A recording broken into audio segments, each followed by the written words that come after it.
Hi, this is Sarah Beth with Chalet, and today we're unboxing a fountain pen by Scribo. Their packaging is really classy and beautiful. Let's take a look at one of the two new colors that just arrived in December 2024. They come with a natural leather slipcase it's a single pen sleeve, and the Amethysta comes with a brown pen sleeve, and I liked how soft the leather was.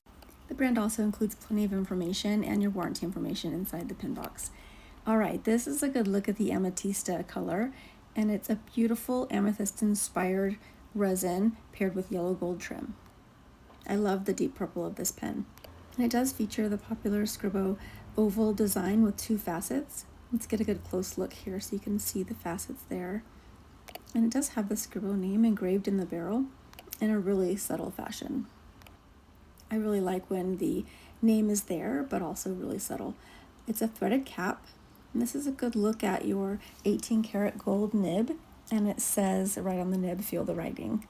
Oh, and here's another view so you can see the facets in that barrel.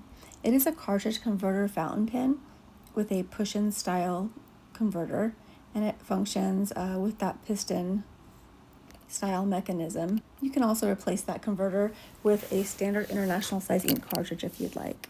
It's also available in the new Agata blue color, also with yellow gold trim, and both the Amethysta and the Agata arrived in December 2024. These are our newest colors. While supplies last, these go fast. Shop your Scribo Piuma fountain pens at penchalet.com and hit like and subscribe if you want to see more.